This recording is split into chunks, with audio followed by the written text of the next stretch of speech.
ilagay natin sa mukha yung sticker na pang Halloween. Kasi malapit ata Halloween, go this. Alam mo? Ito lang ang didigan natin sa mukha ko.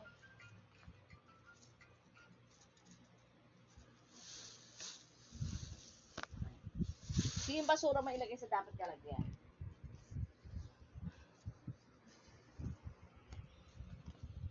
Okay na look din yun. Ang costume ko kasi ay Snow White. Kaya nagdidikit ako dito ng mga sticker. Para sa naman. Isa lang dapat sticker. Explain final look. Ito lang may design. Wait. Yan, pinalit ako na may design. Final look. Order na di kayo dito. Ilalagay ko sa